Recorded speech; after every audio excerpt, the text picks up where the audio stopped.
Are you ready, Ron? Very.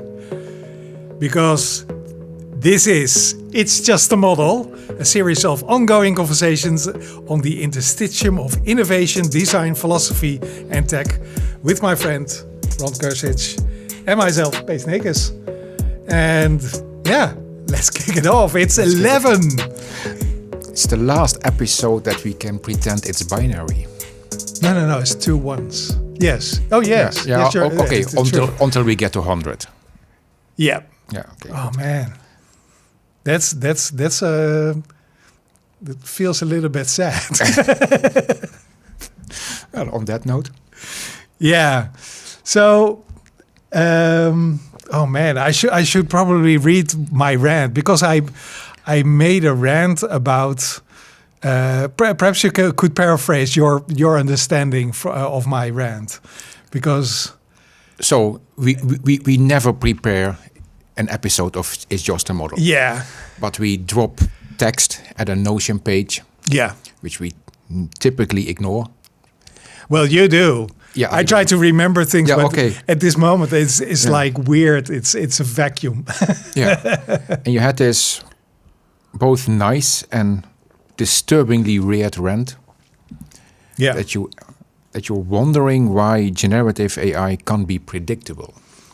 Why, because you're paid and you want to have a service, and that service needs to be predictable, repeatable, understandable, all these kind of abbles. Yeah. Well, it's kind of like it was a speculative design kind of rant.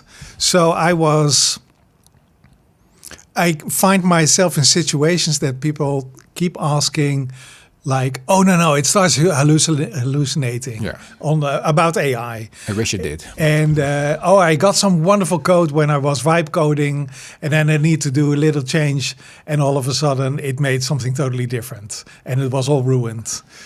And it seems like we try to tame AI specifically as if it was like one of our classical products, yes.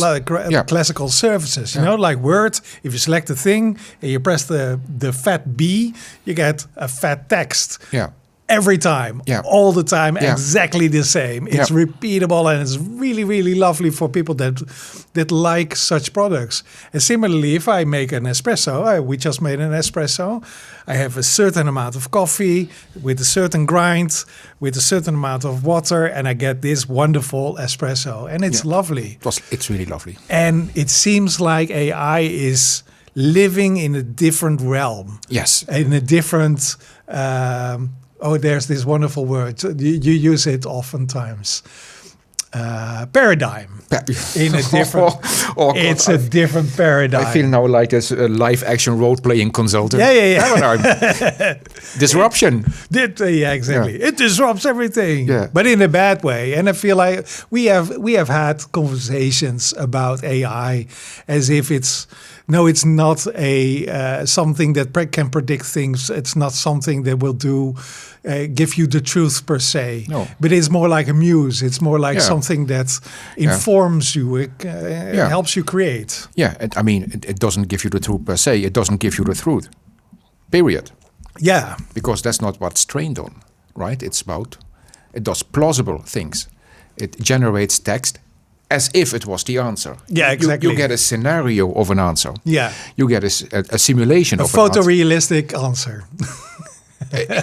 Sometimes it's photorealistic. Yeah. No, honestly, it can be plausible, it can be preferable, it can be possible, and it can be totally out of whack. Yeah, exactly. As in scenario planning, right? In scenario planning, you have this scenario, this futures cone. Not sure if you know that one. Yeah, definitely. Yeah. This is what you have. In the show notes.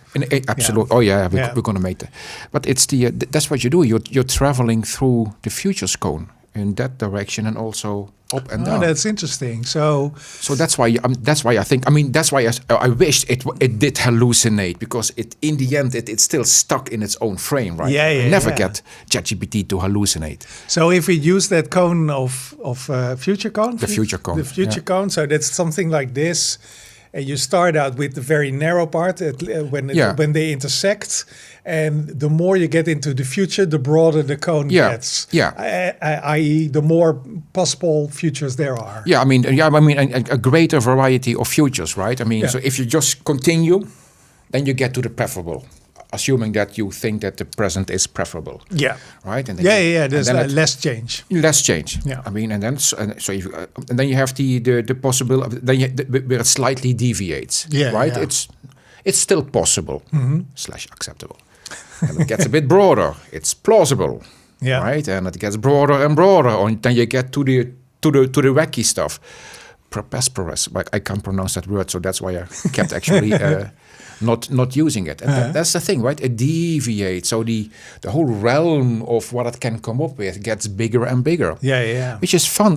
There is the thing that you said, never thought about it. Mm-hmm. And that's the secret sauce. Never thought about it. Okay, so there's two things. At this moment, we try to make the AI cone. We try to tame it. We try to make it as narrow as possible, because we want predictability, or at least we use it as if it was something that needs to be predictable. Because for like 80 years, right, we had a computer that was predictable. Yeah. A computer that was accurate. Right. Computer says yes, or computer says no. And if the computer says no, it's no. Exactly. Why? Computer says no. Yeah, hello. Yeah. Computer can't be wrong. Within the given rules, it says exactly this all the time. Yeah. But that's not what life is, right?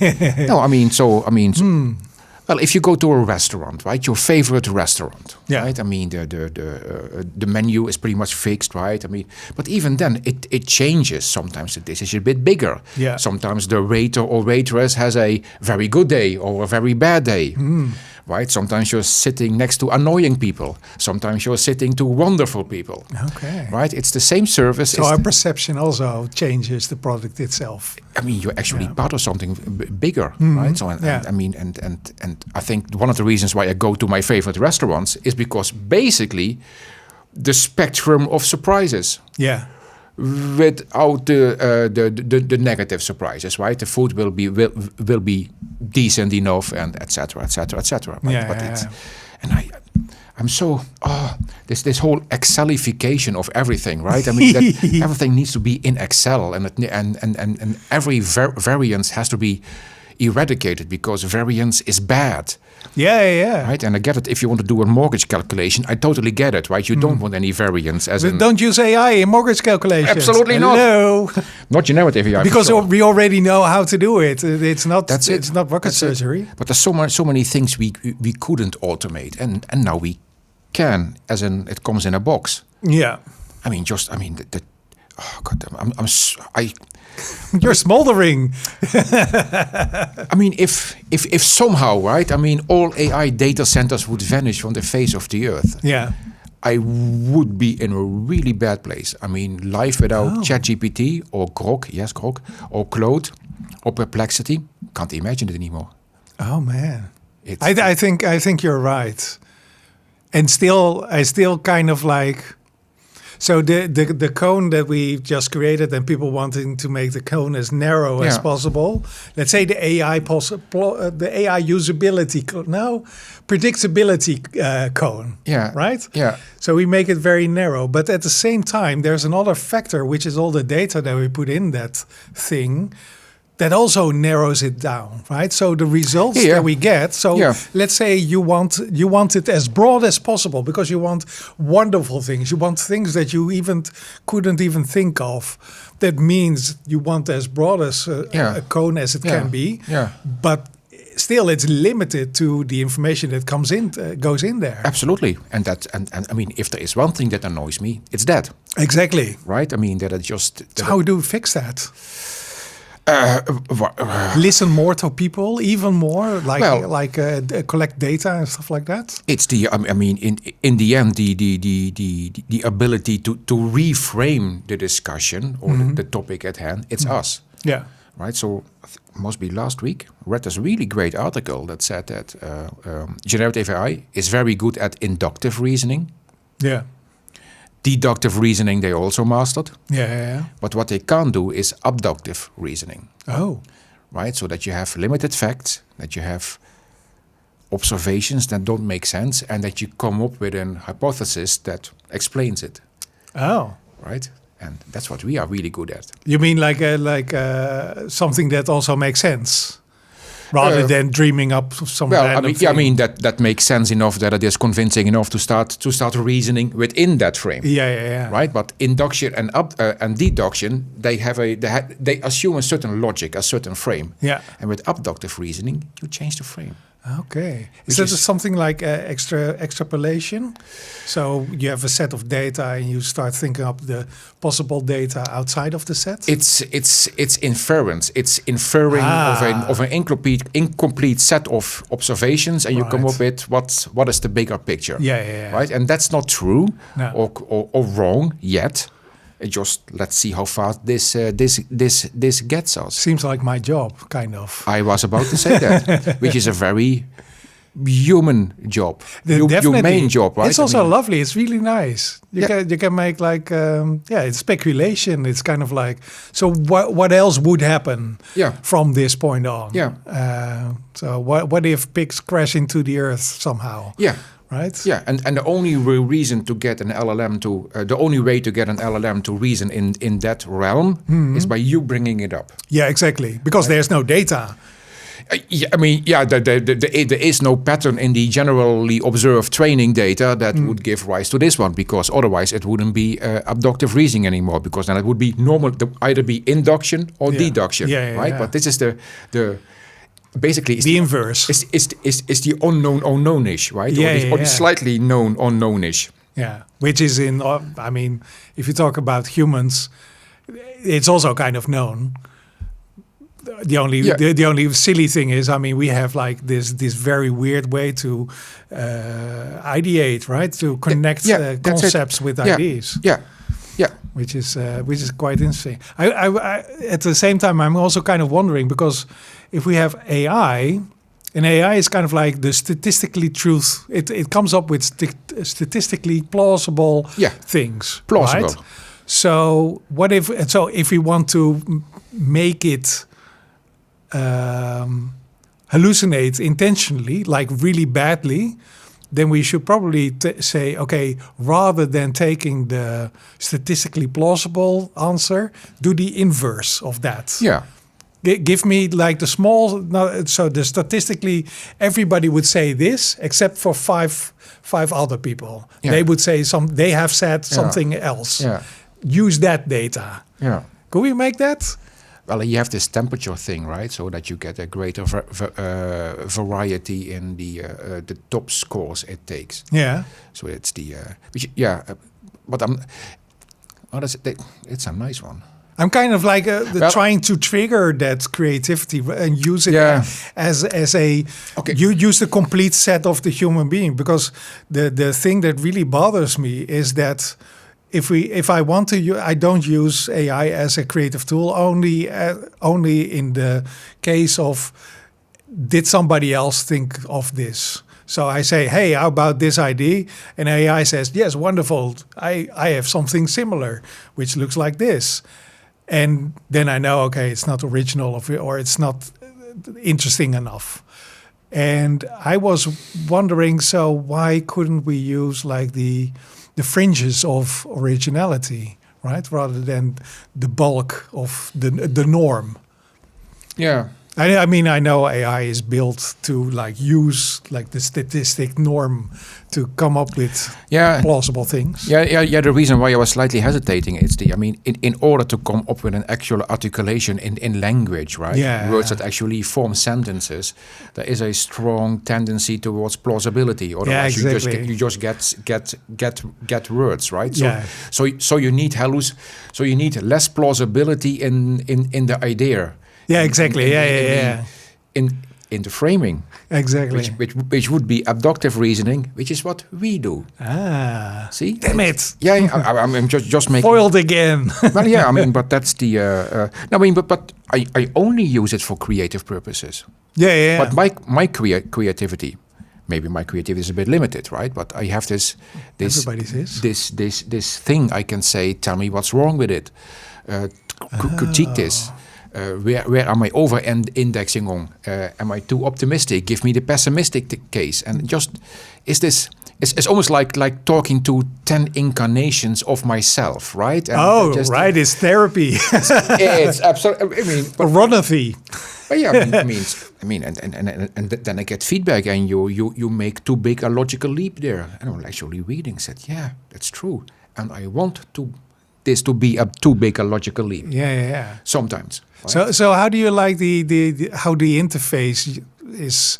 It's kind of like it's becoming a little bit stale, right? The interface of an LLM. I mean, lately I've heard this term. Well, not lately. Pretty soon, when AI were acceptable in the as a tool, let's say, right? So the first strides of ChatGPT, for example. And they were talking about the behavior of the LLM, and it behaved like a sycophancy. Yeah. Right? Yeah. It's like when you say something, it says, "Oh, that's a great idea," and that's gone now. It's kind of gone. Yeah. But still, I think it's more subtle. But the basis of how we use this thing is still as if it's kind of like addicting. So when we use it, it gives us signals back that gives us like a little bit of energy, a little bit of a boost, similar to, like social media scrolling. Yeah, perhaps even more intense because like you said, it's like talking to myself, like 10 versions of myself. Yeah, and I'm thinking of what kind of impact does that leave behind? So what does this to our psyche, like our collective psyche? Yeah. And it to me, it's kind of like I was a little bit. I needed to take a step back. It's like, okay, what is this thing doing to me? Oh, yeah. As in behavior, as a professional, but also as a person that has a certain level of being able to. Yeah. One of the things I regularly do is that I set my timer, like the Pomodoro technique. Ah, okay. So I set my egg timer, so I do this for 12 minutes. Yeah. And then I stop. Yes. And I just take what's there and I do it myself then. Ah, okay. I put it in my head, or if it can't continue, I will wake up at 5, right? And I know what that's the. So you need to simmer and work with the idea yourself before you actually take action and produce something original. Yeah. I mean, in general, I mean, pretty much everything I output that I made with AI, I made. Yeah. In the end, the text I deliver is pretty much mine. Right. And I always check it in, I forgot the name, Pentagram. Not Penta, but Panta. I've never Lincoln shown. So that's a tool that checks whether or not a piece of text is human or AI generated. Oh, does it? Yeah, and there are quite a bit of false positives there and false negatives. But to be honest, Pete, when it actually says green and it says 100% human, that's when I feel really happy. To me, it like sounds a little bit like, "Yep, you're a classified imbecile." Yeah, because you make mistakes. And it doesn't make sense, and you go from one topic to the other because the AI, the LLMs are very structured, kind of formatty. Yeah, I mean, it's that's what it often is. Yeah, if I say make a resume, it has like the formatting ready and all. Yeah. It's really and then you take it and you shred it to pieces, and they say mix this up, right? I mean, and that's what it also does. Yeah. But I'm really surprised how far I can push this thing. Yeah. I mean, recently I followed a course. It's called, oh God, can I say this? The course is called Talk Dirty to Me. Oh, nice. And that's a... Isn't that a podcast as well? Probably. Yeah. Is it that? No. That's called Call Me Daddy. Call Me Daddy. It's not safe for work. Very much. But it's very quite interesting. Yeah, absolutely. No, this one is nice. That's a writer of romance novels. Ooh. You know the one with the bare-chested guy on the cover. That's it. That's it. And she on a horse. And she now uses. Typically Claude to write her novels. No way! And in this course, you actually learned how to get Claude to write erotic fiction. which out of the box it doesn't. Oh, so it needs to be coached or to a certain mindset or something? That's it. It's like, oh, no, this isn't dirty. This is fictional, or It's the, some weird frame it needs to be put into. But that's, I mean, and the only reason why, okay, nobody's going to believe this, but the only reason why I took that course, not because I want to write erotic fiction, But no, I think it's fascinating to see this piece of technology that you actually push way beyond what its creators intended. Yeah. Or actually guarded against, right? I think that's a really great sentiment. Like subversion. So using things in an actual way. Yeah. I think that's lovely. Yeah, That's fantastic. You're holding it wrong. Yeah, well. Yeah, exactly. Yeah. Guess what, mother? Guess what? Mother flipper. Yeah. Yeah, but so this whole surface of this thing, I always keep calling a thing because I still don't know what this is, right? I mean, No. Andre Carpati calls it like summoning ghosts, which is kind of true. It's whispers of humans, right? But it's not human. Oh. But it's this. It's like human soup. Yeah, it's this. I don't know. Fragrance of human. Yeah, I mean that's it. I mean it's the that's it. Yeah, giving like a property that's very ethereal. But that is the right word. It's ethereal, and sometimes I'm just sitting there and I'm really surprised. And when what just happened, and I don't know what it is. I mean, and I keep bitching about talking about it, but sometimes ChatGPT, but also Claude says, "Stop it." But it says it. This is good enough. Oh, because I have to say, I'm the ultimate word tinkerer. Okay. Give me one sentence and I can toy with it for like days on end. Yeah. Really? And then sometimes it says, stop it. We reached it. This is good. Everything you're going to add now to this is going to detract. Oh, okay. And the first time that happened, Pete, I'm just sitting there and said, did it say me to bugger off? Oh, yeah. Or perhaps it was like... it was mirroring your behavior. Could very well be. You might have said something alike to its thing. Yeah. And of course I kept pushing. Yeah. But it was really reluctant to actually continue. Yeah. So you actually have to reset the damn thing. So now we have like a billion people, quite literally, and perhaps even more agents that make use of AI, right? Of all these models. And I've heard I saw an article which was about I think it was called Ingress. It was the predecessor of the Nintendo game when you walk outside and you see all kinds of Pokemon, I think. Yeah. So before that you had a game, I think it's called Ingress, link in the show notes. And they found out that there was an upcoming game, but it really relied on a bigger set of data. And basically, everybody that was doing Pokemon Go, I think it was basically feeding the machine with behavior, with all kinds of interesting group dynamic, game dynamic, and stuff like that, so it could learn to make the next version of the game. And so there was this lady was talking in a very bad accent, but quite interesting is she started that basically all the users of this game were the interns of the game, right? So the people using and paying for the game were actually feeding the monster, feeding the machine. Yeah. They were working for the machine rather than the other way around. And I find that an interesting notion, because at the moment the only thing that we use in an AI is kind of this window, context window that we see these are all the interactions that we had with the LLM, and it fits in the memory, and it can't be bigger because after that it will dissipate, it will be gone because of it takes memory. Like it's kind of like making it a little bit more usable, I guess. But in the future, that window might be infinite. Yeah, or there may be dedicated memory, because that's what you're talking about. Right. So the data, all the things that we have done, the interactions, will feed back into the machine. Yeah. Question mark? Is it a good thing? Well, I mean, it's a very human thing, right? Because this is also how our memories work. right? We don't store memory. I mean, okay. Yeah. It's the I mean. Maybe on a tangent, right? Just Sure. I mean, it's because I think it was this morning I read an article about guy, link in show notes, that was using OpenClaw, so that agent thing that was running probably on his Mac Mini. Oh, right. The thing that you really need to isolate because it's kind of wild. Yeah, because if or independent. Yeah, I mean, so how how independent?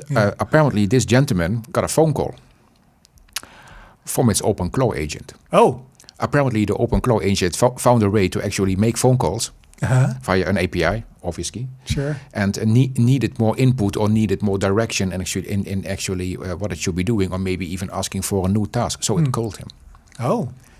Which I think is a brilliant mechanism. So, but it knew he was the owner, the human. So I have as no we call it with pets. Well, right. So I have no idea how true this is, but this is a nice feedback loop because I mean I also run OpenClaw on my Mac Mini because I had to be part of that crowd. Yeah. But it's great to actually get a Telegram message about a funky project it found on Kickstarter.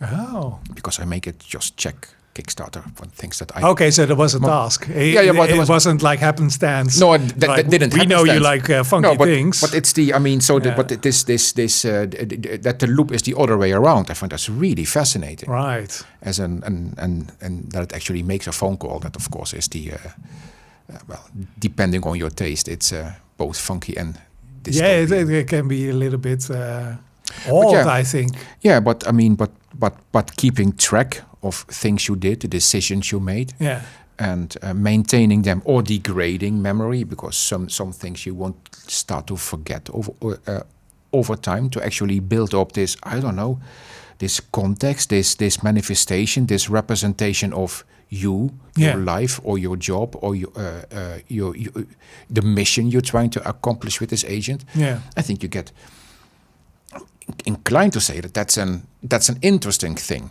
I wanted to say good, but it's the but it's that might be useful. It's the I mean it becomes more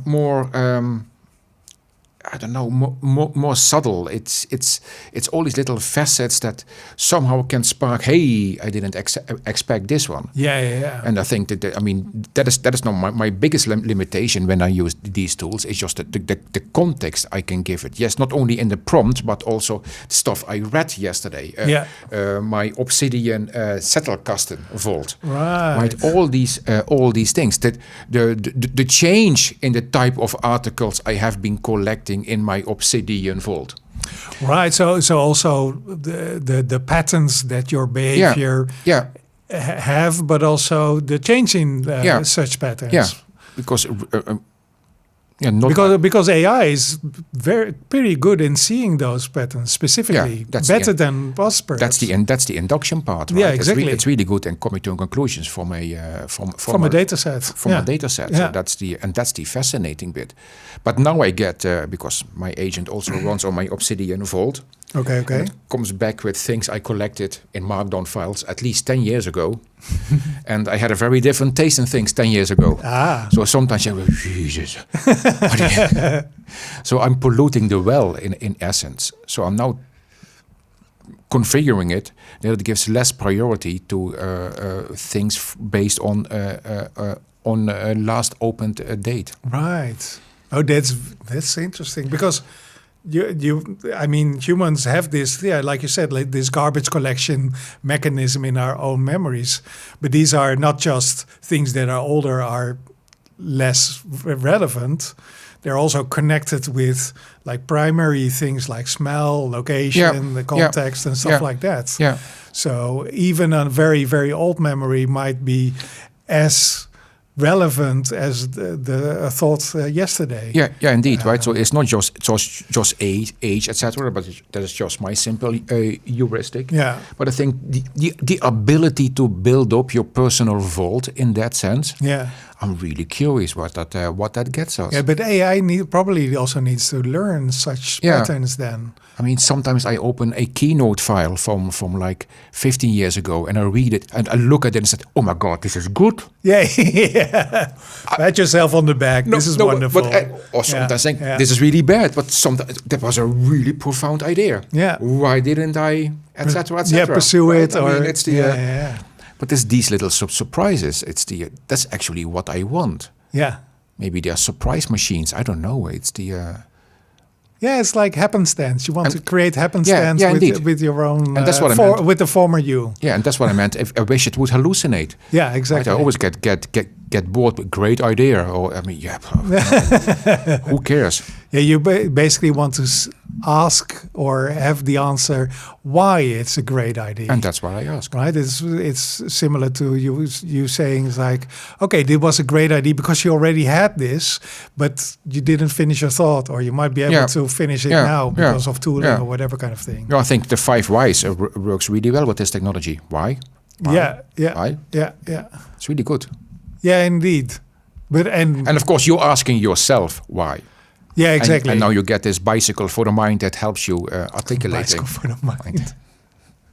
Is this more your meme? Because I've heard this before. I find it kind of like I use it. Well, it's at one side it's like, oh yeah, that's interesting, it's lovely, it's a nice sentiment, but with repetition it's also kind of getting a little bit grating, right? It's like, absolutely. Oh God, there's this dude again. But if you go to the original utterance of that term, right? Was it National Geographic article? I wouldn't know. Okay, so it's the bicycle of the mind, right? I mean, the whole bicycle thing. It's this. There was this. I think it was National Geographic, an article about energy efficiency of animals, including people. Oh, so I mean, I remember. Yeah. Right. So it's not just going faster, but it's going fast. How much energy you consume for a certain speed. And we were not per se the most optimal. No, wrong. We weren't the most energy-saving species. Yeah. But we're kind of like in a sweet spot where two axes intersect. Yeah. And it seems like there were also other animals, kind of like primates, I think. Yeah, I'm not sure. But anyway, I mean, who was on top? A person on a bike. Right. Exactly. Yeah. See, yeah. and so it's not just being faster, but being more efficient at being faster. Yeah. I think that's what this is. It's not just being smarter or faster or more efficient in itself, but it's how the whole process of actually getting. I mean, the number of ideas I can shoot off now on a day. Yeah, it's just ridiculous.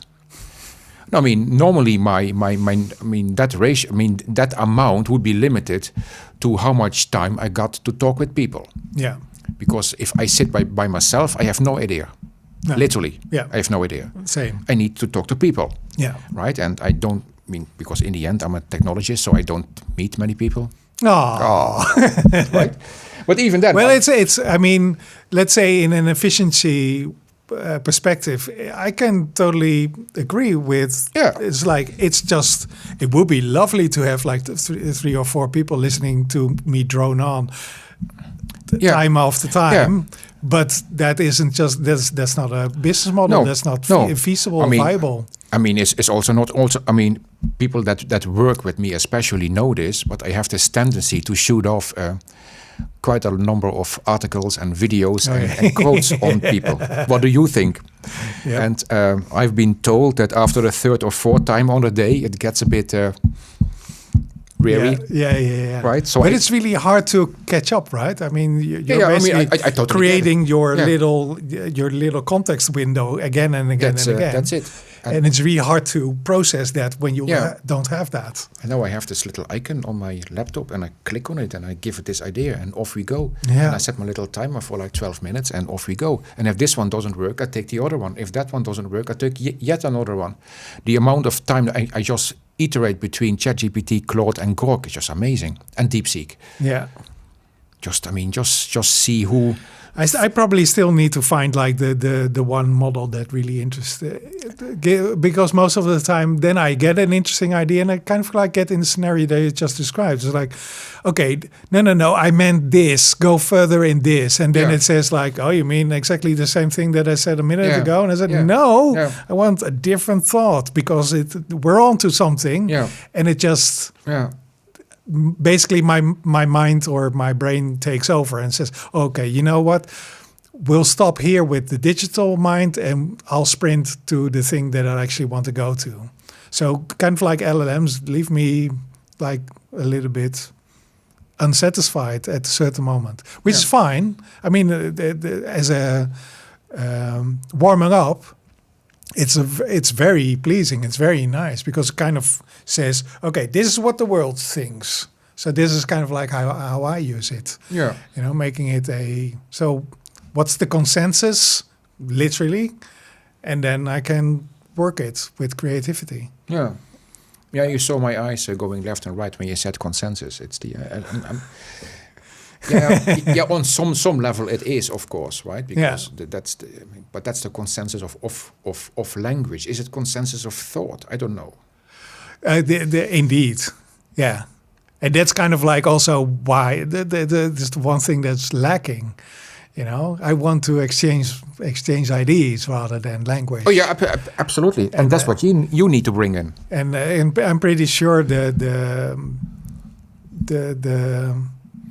most going way of using language, specifically on the internet, let's say that's the main source of for the LLMs, is kind of like lame. You know, it's very commercial. Very commercial, very American. It's very transactional. It's very American. So there's this cultural bias as well. Oh yeah, totally. It's basically it's like in history, right? It's only the story of the victor. Rather that's a nice one. This is that is.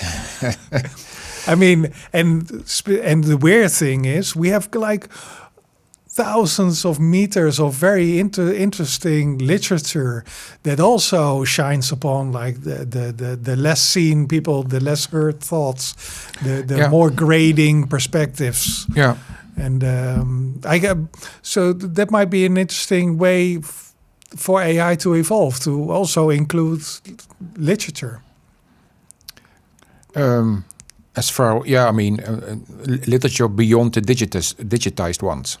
Well, beyond the currently consumed ones, because I think perhaps if I ask questions about Moby Dick, it might answer me, but it wouldn't give me the lyrics of an obscure song in the 80s, I think. No, but that's not what it does, right? It's not an answering machine. But I mean, it's the I mean, where did I read this?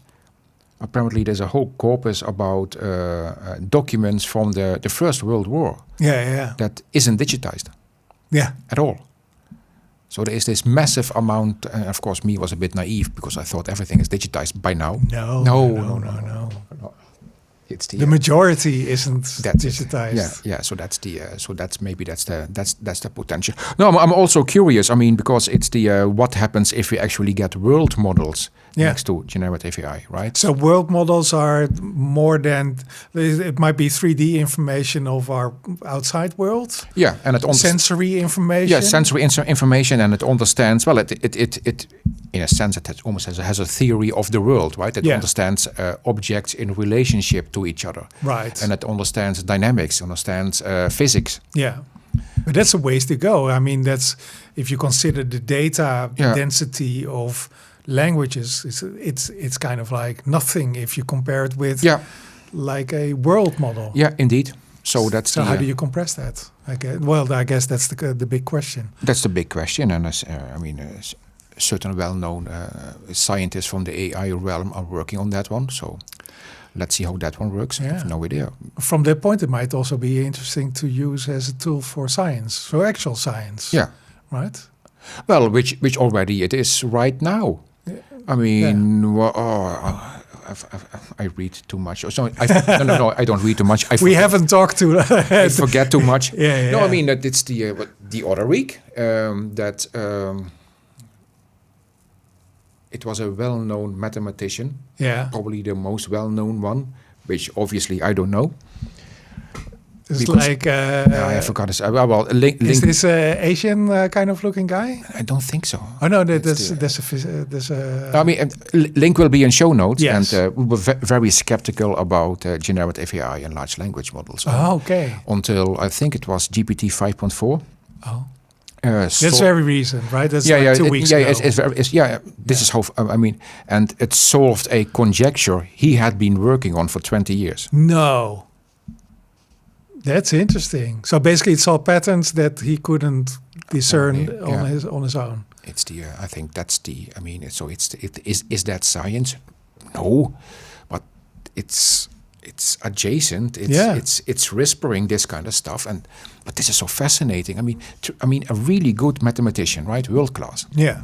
Whatever that means. I'm saying this as if I know what that means, but must be really special. Yeah. Working 20 years on a conjecture, and then All of a sudden, there it is.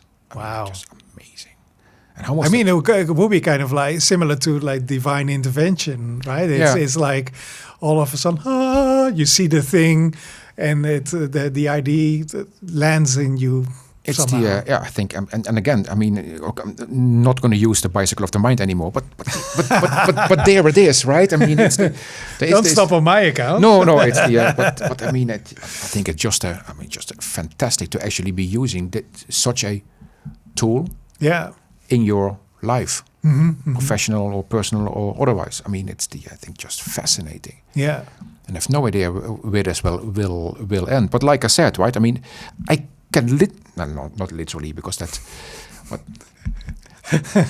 I would be at a loss if these things would be gone from my life.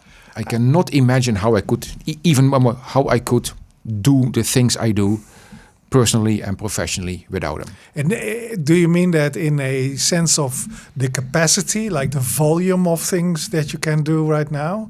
Let's say, so rather than having a one run in the 90s, you now have 15 run capacity? I mean, that will be the new capacity of the human mind. I think, Without AI is one run. Yeah. And like now we have like 9.5 runs, I guess. Something like that. I mean, frightening prospect, but still. No, but it's both the breadth and the depth, right? I mean, it's the spectrum I can now cover, right? But also how deep I can go into a certain matter. Yeah. And even things I thought I knew well, with it becomes better. I mean, I'm trying to write a book on technology. A novel? No. Yeah, I mean, it is. I mean, I did the course. I mean, it's the. But I mean, this is something I have been working on for, at least thinking about for maybe two decades, right? It's the history and future of technology. Okay. It's the so it's very nothing pretentious. Exactly, right? very humble. Very humble, and it's like more of a leaflet, I guess. Yeah. It's just that, and just writing. I mean, things I wrote 10 years ago, I'm now rewriting, right? And I'm learning about a topic, and you have to trust me on this one. I know rather well. I research rather well because I'm a technologist, have not many friends, no hobby. So this is what I have to do, right? Just to fill up the day. Yeah. And I discover new things and certain phrases I use that, wait a minute, you can also expand it into this one. It's really, really, really amazing. So it's both the quantity of the ideas. Mm-hmm. I can also go, I mean, that future cone again. Yeah, exactly. But also the quality of my thinking. Right? It's my thinking. Yeah. It's not that I get a phrase, thank you very much. No. I realized something that was already there, so dangling in front of me, and somebody said, hey, have you seen that one? Dangling in front of you? You're right. Okay. But that's mine.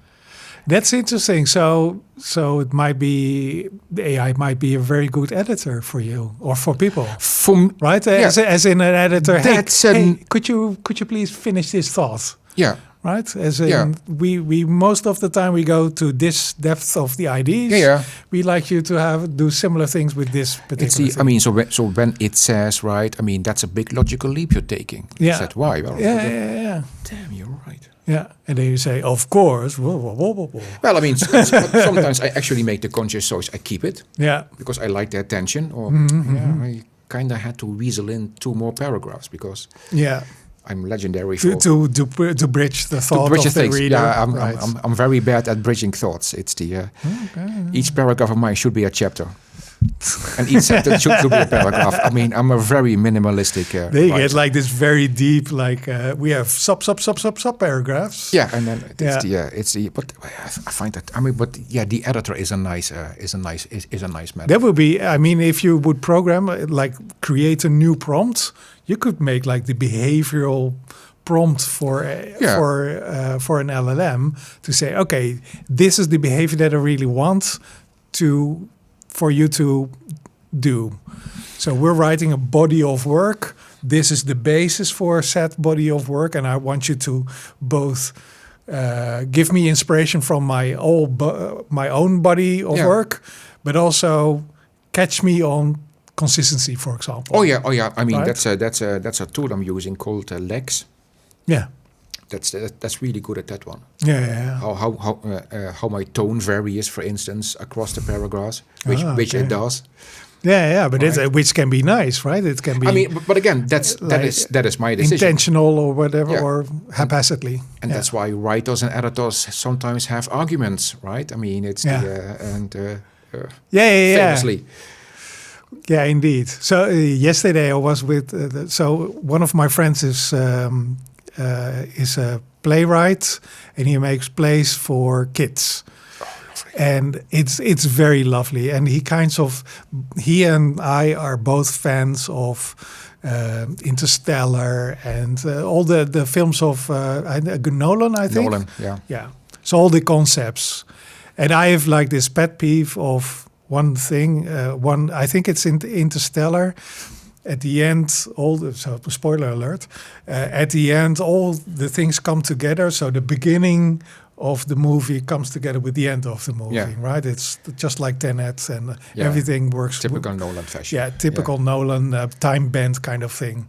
And it's obvious why the person in the past could touch the person in the future through this ethereal, weird interface from the back side and the front side. It's a bookcase.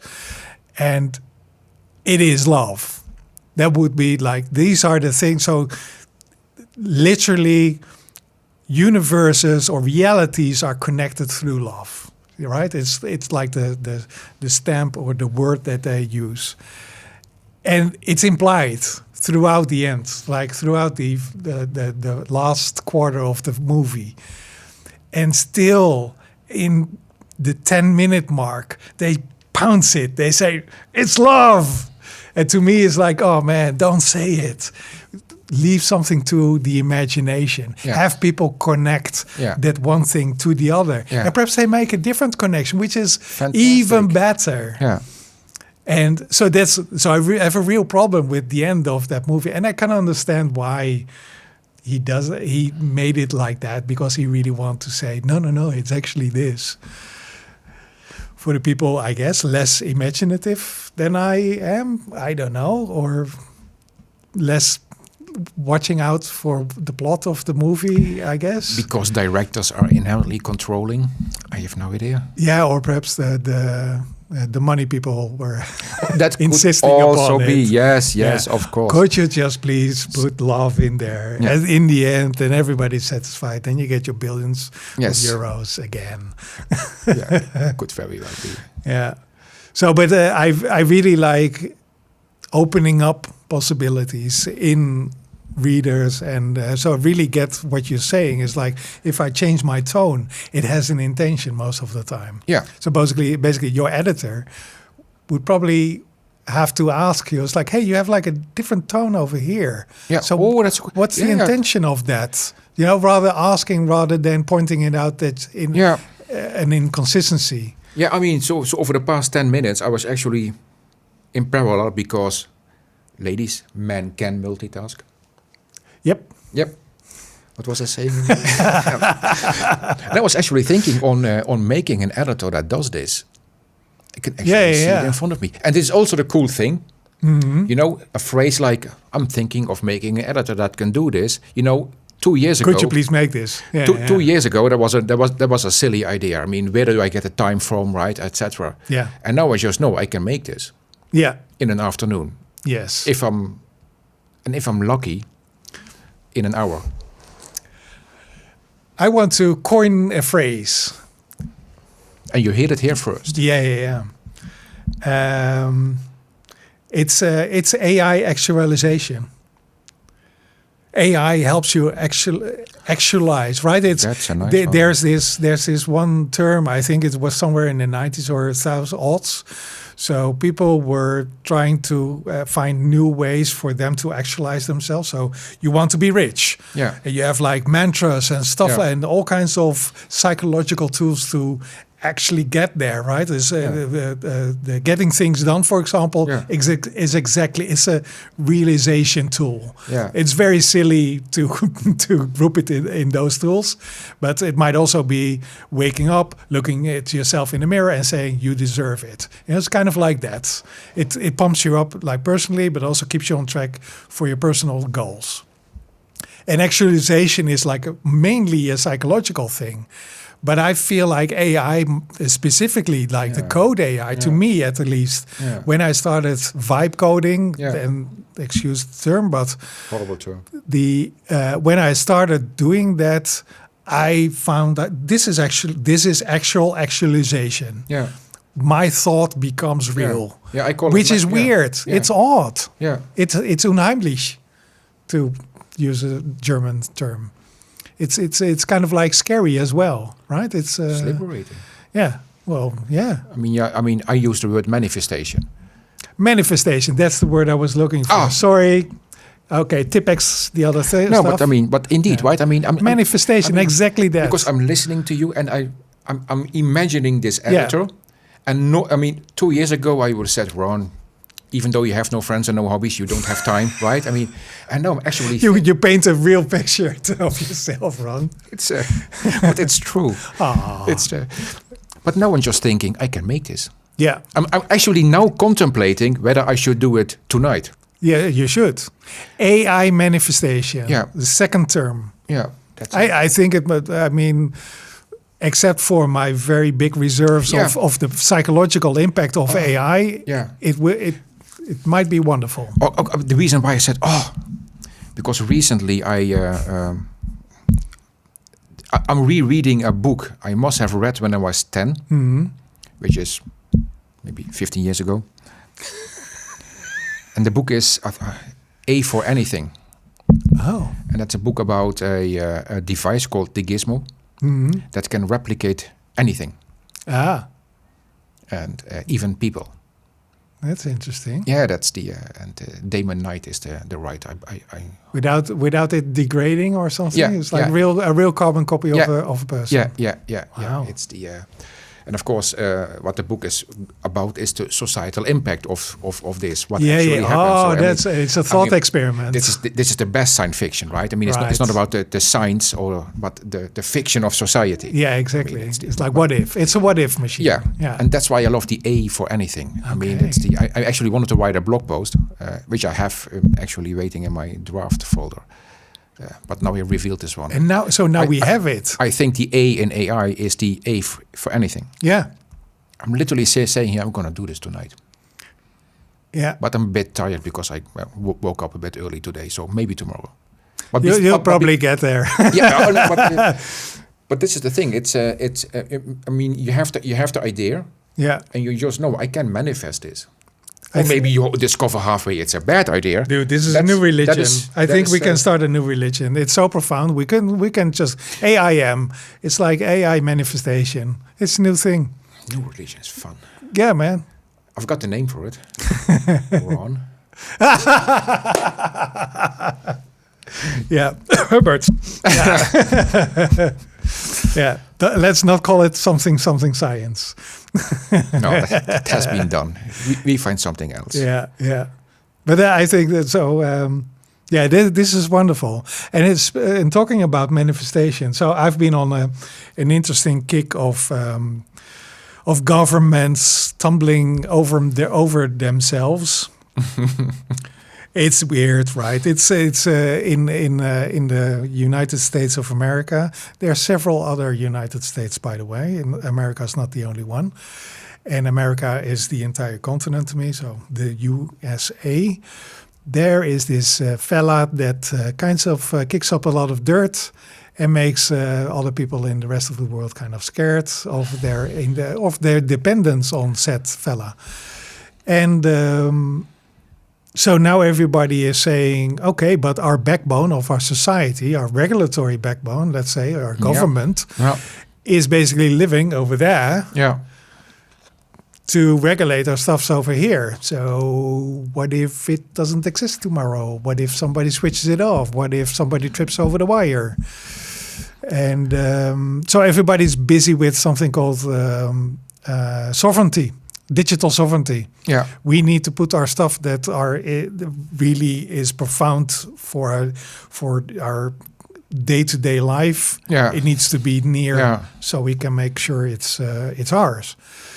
And this one very prominent piece of software that lives over everywhere is Microsoft Office or 365 or whatever kind of weird words they gave it today. Entra to actually identify and authenticate you. It, but also knows you, as in it knows your deepest thoughts because you entrusted all your thoughts in some cloud product they offer. And it can track you. It also has a very big advertising agency that pretty much nobody really seems to pay attention to. So Microsoft is the second biggest advertising company. I didn't know. Next to, it's probably the third now. Yeah, Google. So you have you have Google, Meta, so ABC, Alphabet, Meta, and then it's Microsoft. But Microsoft has a deeper understanding of you because you're basically working with it every day. And it has a deeper understanding of like the business end of many, pretty much all our companies, which is very profound. And I started, so if people are like hair on fire kind of scenarios, and they don't seem to come up with a real answer. So now they say, there's no alternative. And when I start thinking about Word, for example, to me, it's like, give me a header, give me bold, italic, bullet point, a bullet list, and that's it. Yeah. I'm pretty much set. Mm-hmm. Perhaps spelling, that might be interesting for me as a limited spelling person.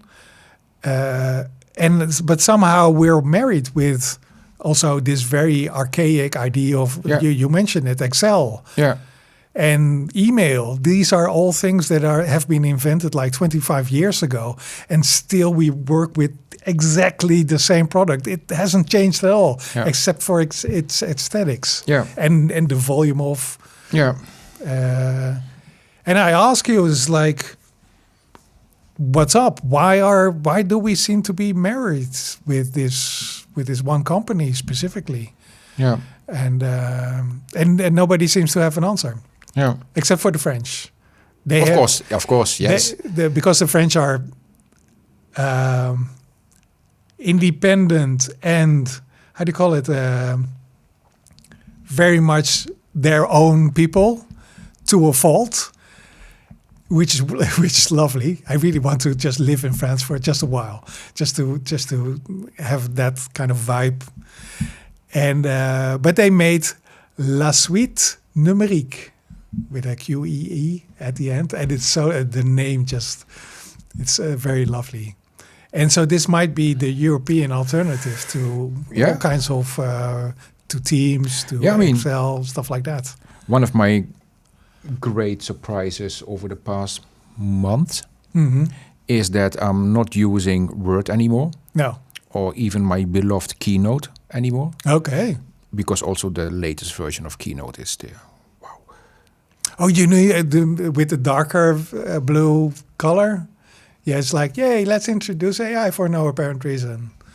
Yeah. Okay. Yeah. I mean, it really hurts. I mean, it's the. It is. No, I mean, but nowadays I capture my content, ideas, words, phrases in a Markdown file. Yeah. And I ask Claude Code to generate an HTML page or HTML pages as the content or the document. Okay. So nowadays I'm in the position that we're just sharing HTML files around. Oh. And you can just exchange Markdown files. And then, of course, what we should be doing is Markdown actually have the HTML generated and being etc. But that's what we're now doing. Yeah. And the cool thing about HTML is that it is HTML. Yeah, it's CSS. open. It's an open standard. Yeah, but it also looks gorgeous. Exactly. Yeah. I mean, and it has animations, or at least. And Word is actually HTML as well. Is it? Yeah. Really? Well, it's an XML format. Okay, yeah, good. But it definitely borrows. It has CSS and it has called. Okay, fantastic. Yeah. No, but it's a closed format. Or I mean, Yeah. docx. I think you technically could open it. But again, I mean, but that's also the cool thing, right? I mean, so Yeah. I have my Markdown and I generate it in one form or regenerate in another form, Yeah, and yeah. it feels like the World Wide Web in 1992 all over again. Yeah, exactly. Like as it was meant to be. Yeah. So this is the interconnectedness might be formalized. I mean, that would be lovely as well. Yeah, sure. I mean, but it feels like reinventing everything again. Yeah. No, that's a big phrase, but I'm gonna stick to that one. Yeah. I literally haven't opened Word, thankfully, in a month. So unsubscribe, right? I mean, and even Keynote I do because it's muscle memory, right? Because a Keynote, right? And it's and I have to get used to it that what I get out as a presentation isn't fully handcrafted by me, right? Not every pixel I put in there, so that is sometimes a difficult one. Yeah. Because you present visually. Yeah. Right. It's not just words. It's very visual. It is very intentional. Yeah. How one image connects with the other. Yeah, and how it animates. Right. Animation is my language. Which I find it so weird because I've seen you present, and to me it's like, oh, I really need to step up my game because I'm very much of static images. I like static images, and I just haven't bothered to start animating, which is upcoming, by the way. I'm really trying to learn. Yeah. But I really want specific animations, right? Of course. It's not the... not those horrible ones. It's the... Well, you say horrible, but these were things invented by the people that made Keynote. Yeah, the poof thing. Yeah, exactly. And Ken Burns the trans thing. But the magic move is brilliant. What's that? Yeah, is that the cube kind of thing? No, that's that's cube or color planes. I also love the color planes. Oh, you know the names. Okay. Yeah. But if you have two subsequent slides, pages or slides, whatever you want to call it, right? And it's and you apply the magic move. Mm-hmm. It tries to morph one to another, and sometimes it's really boring, and sometimes I have an effect, and I think, what the hell is this? How did they come about? What did I do to deserve this? As in a good way, right? Because it's wonderful. Whoa. Right. And especially with lines. If I draw, whoa, it's the... And does it really say, if you copy let's say a page with a line and then you put the line somewhere else, does it go... Yeah, absolutely. Okay, so it knows that's the same line. Yeah, sure. I mean, it has to be the same line, right? So it's the so if you have, I'm not going into Keynote thingy, but welcome at the intermediate course of Keynote. But that one is brilliant, especially the unexpected ones. There it is again. Yeah. Okay, how I know I have the school effect, which I didn't intend to. How can I change my story to make that one? Oh, okay. I mean, and you tell a different story. Yeah. Typically better, or at least more fun for me. So once again, it's the editor, like the role of an editor that kind of says, well, you might try this. Yeah. This might be an interesting transition, let's say. Yeah, it is. And that's the, but I mean, the whole HTML artifact thing, really, really surprised by this one. Didn't see that one coming. Okay. Because you can generate these artifacts now. Yeah. To me, it needs to be like the whatever format we choose to communicate, and it doesn't really matter, just as long as the source stays. Yeah, indeed, right. I mean, valuable. Right? Yeah. But Markdown as a canonical format is pretty. I mean, that's why it was invented, Markdown, right? Yeah. I mean, it was the stripped down version of HTML, so that it's easier to write. I think it might be the stripped down version of Tech. No, HTML. Is it? Yeah, absolutely. Oh, because of it has the similar patterns, Yeah. like bold, italic, Yeah, and etc. yeah. So it was specifically specified to Yeah. easily generate or manifest HTML. So, but does it also do? I mean, I know it has hyperlinks, but it's so it also okay. Just in a way that's easier to write than typically HTML, Yeah. which is rather verbose. Yeah, you don't need to write the tags. No, but you yeah, need to yeah. write. But just imagine what, I mean, John Gruber did this, 20 years ago? Yeah. No, longer probably. Yeah. I have to check Probably because he was fed up, Of course. which is the best Yeah. reason to do things. And As now, a fact. And now if you code in Cloud Code, I mean, it's Markdown everywhere. I mean, everybody talks I about found Markdown. that as well. So I started copying the results because it has this wonderful little copy button. Yeah. And then I said, okay, let's put it in AI Writer, which is interestingly is my favorite Mine too.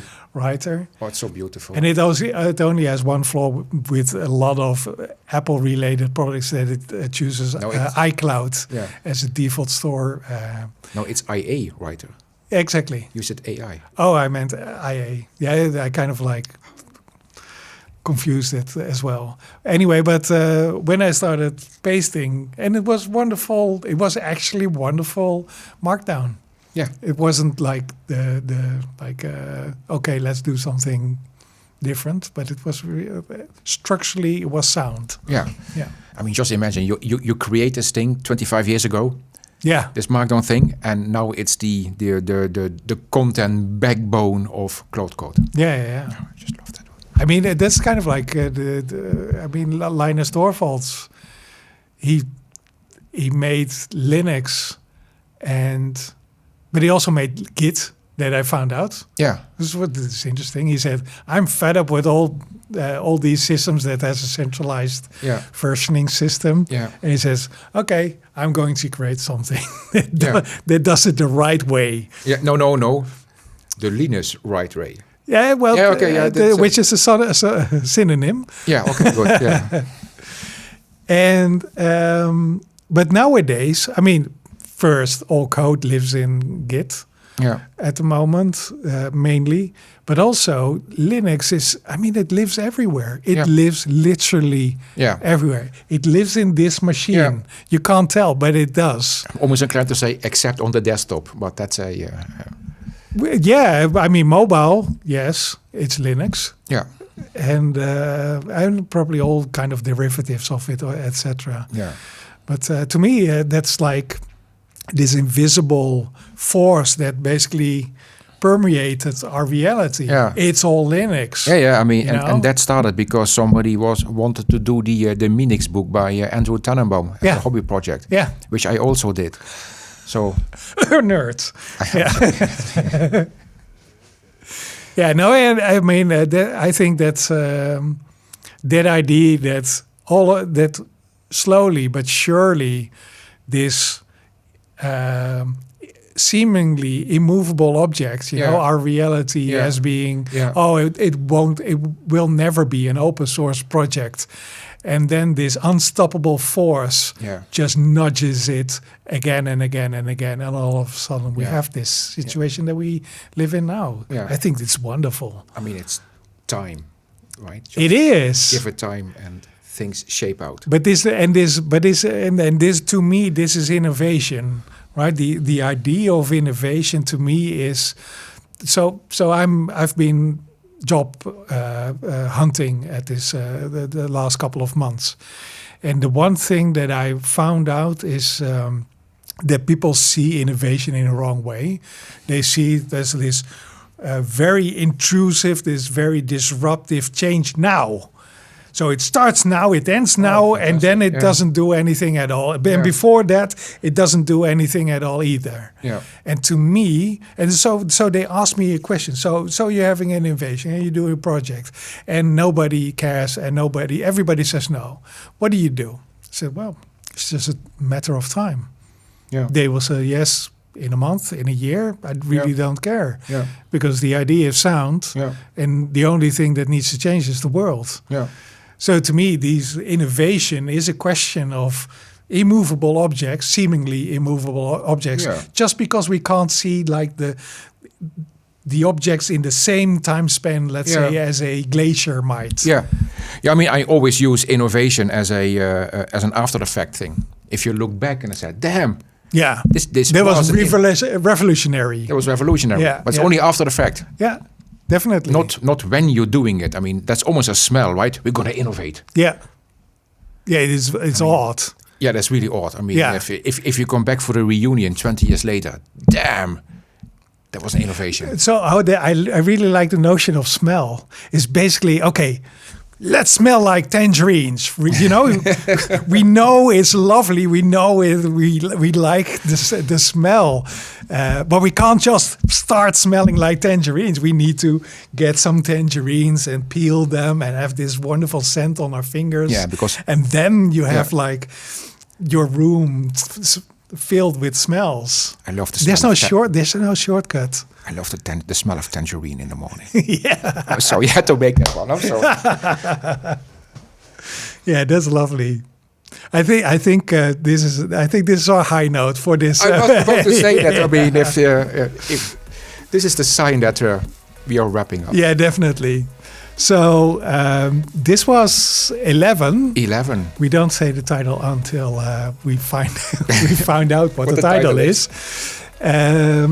Should you want to find out more, go to itsjustamodel.com, which is our website. And you can also find links of Ron and his adventures, and similarly of my adventures. And I guess until 12. Until 12. See you there. See you later. Ciao.